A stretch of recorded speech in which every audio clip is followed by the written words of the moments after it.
नमस्कार सर्वांना, मी आपल्यासोबत नीतो अतुल राठोड. तर आज आपल्या कॉन्स्टिट्यूशन वीकचा सेकंड डे आहे. तर चला सुरुवात करूया आपल्या भाग 2 सोबत.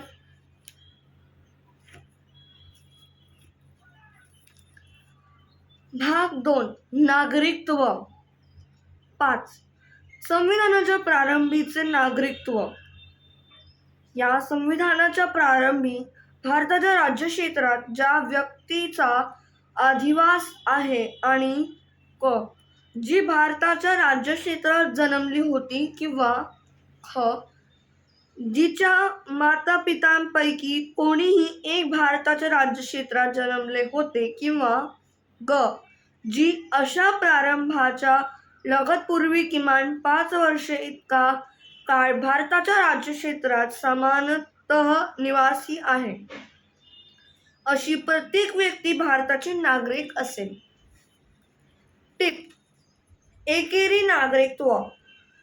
भारतीय संविधानान्वये केवळ एकेरी नागरिकत्वाची तरतूद केलेली आहे. नागरिकत्व हे देशाचे नागरिकत्व असते आणि एखाद्या राज्यासाठी स्वतंत्र नागरिकत्वाची तरतूद नाही. पुढील न्यायनिवाडे पहा. 1. प्रदीप जैन वि. Union of India AIR 1984 SC 1420 परी 8/9/1984. तीसरा SCC 654. दूसरा चंडीगढ़ हाउसिंग बोर्ड वि. Gurmeet Singh 2002. 2. SCC 29 AIR 2002 SC 587. 6. पाकिस्तानातून स्थलांतर करून भारतात आलेल्या विवक्षित व्यक्तींचे नागरिकत्वाचे हक्क. अनुच्छेद 5 मध्ये काहीही असले तरी जी व्यक्ती आता पाकिस्तानात समाविष्ट असलेल्या राज्यक्षेत्रातून स्थलांतर करून भारताच्या राज्यक्षेत्रात आलेली आहे,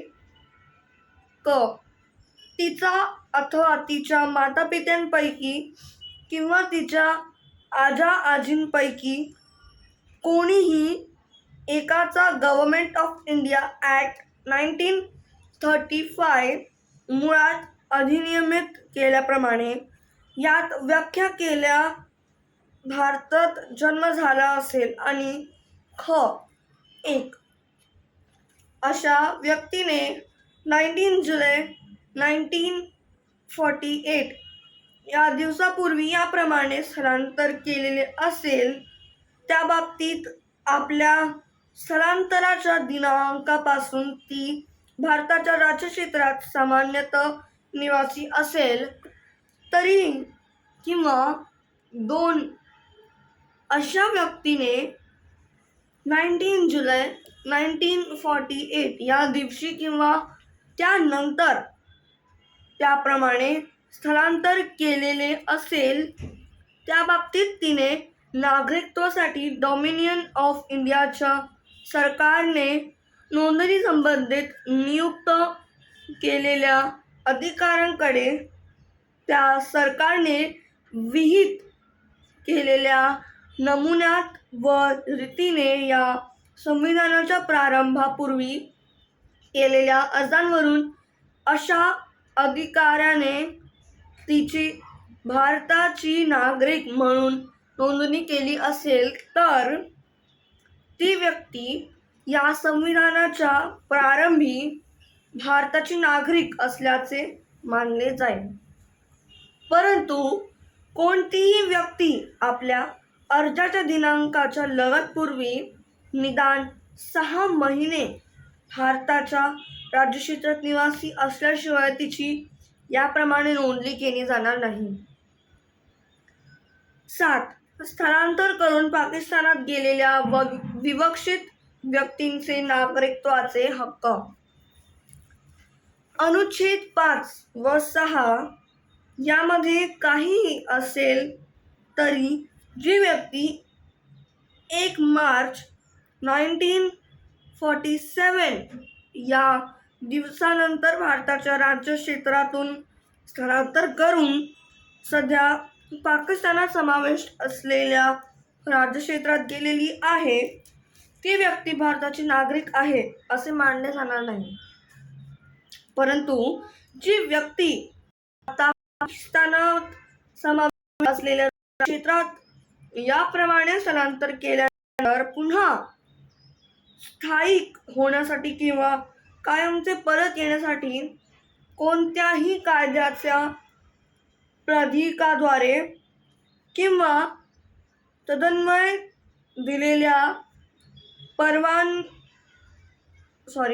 परवान्याखाली भारताच्या राज्यक्षेत्रात परतलेली आहे तिला या अनुच्छेदातील कोणतीही गोष्ट लागू असणार नाही व अनुच्छेद 6 खंड ख च्या प्रयोजनाकरिता अशी प्रत्येक व्यक्ती 19 जुलै 1948 या दिवसानंतर स्थलांतर करून भारताच्या राज्यक्षेत्रात आलेली व्यक्ती असल्याचे मानण्यात येईल.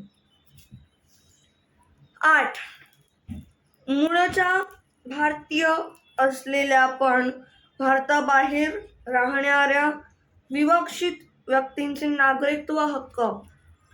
अनुच्छेद 5 मध्ये काहीही असले तरी जी व्यक्ती किंवा जिच्या मातापित्यांपैकी किंवा आजींपैकी कोणीही एक गव्हर्नमेंट ऑफ इंडिया ॲक्ट 1935 मुळात अधिनियमात केल्याप्रमाणे यात व्याख्या केलेल्या भारतात जन्मले होते आणि जी त्याप्रमाणे व्याख्या केलेल्या भारताच्या बाहेरील कोणत्याही देशात सामान्यतः निवास करत आहे अशी कोणतीही व्यक्ती जर तिने त्या काळी ज्या देशात ती राहत असेल त्या देशातील भारताच्या राजदौतिक आणि वाणिज्यदौतिक प्रतिनिधीकडे डॉमिनियन ऑफ इंडियाच्या सरकारने किंवा भारत सरकारने विहित केलेल्या नमुन्यात व रीतीने या संविधानाच्या प्रारंभापूर्वी व नंतर नागरिकत्वासाठी केलेल्या अर्जावरून अशा राजदौतिक किंवा वाणिज्यदौतिक प्रतिनिधीने तिची भारताची नागरिक म्हणून नोंदणी केली असेल तर भारताची नागरिक असल्याचे मानले जाईल. Next page. 9. परकीय देशांचे नागरिकत्व स्वेच्छेने संपादणाऱ्या व्यक्ती नागरिक नसणे. कोणत्याही व्यक्तीने कोणत्याही परकीय देशाचे नागरिकत्व स्वेच्छेने संपादिले असेल तर ती व्यक्ती अनुच्छेद 5 च्या आधारे भारताची नागरिक असणार नाही अथवा अनुच्छेद 6 किंवा अनुच्छेद 8 च्या आधारे भारताची नागरिक आहे असे मानले जाणार नाही. 10.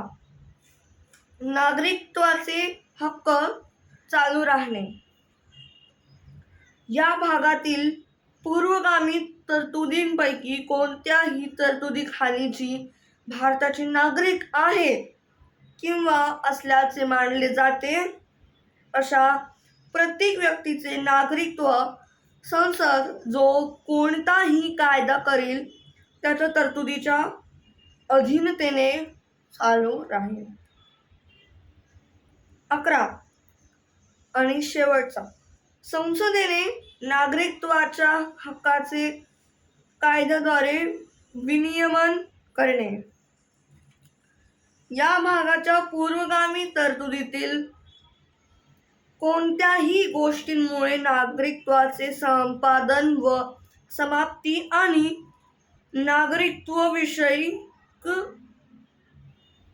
अन्य सर्व बाबी यांच्या संबंधी कोणतीही तरतूद करण्याचा संसदेच्या अधिकाराचे न्यूनीकरण होणार नाही. सो हे आपला भाग दुसरा सुद्धा संपला. तर आशा असेल तुम्ही पहिला भाग नक्कीच बघितला असेल, नाही बघितला असेल तर नक्की बघा. तर भेटूया पुढच्या भागामध्ये, पुढच्या व्हिडिओमध्ये. तोपर्यंत तुम्ही सुद्धा ही पुस्तक वाचा. Thank you so much. जय हिंद, जय भीम.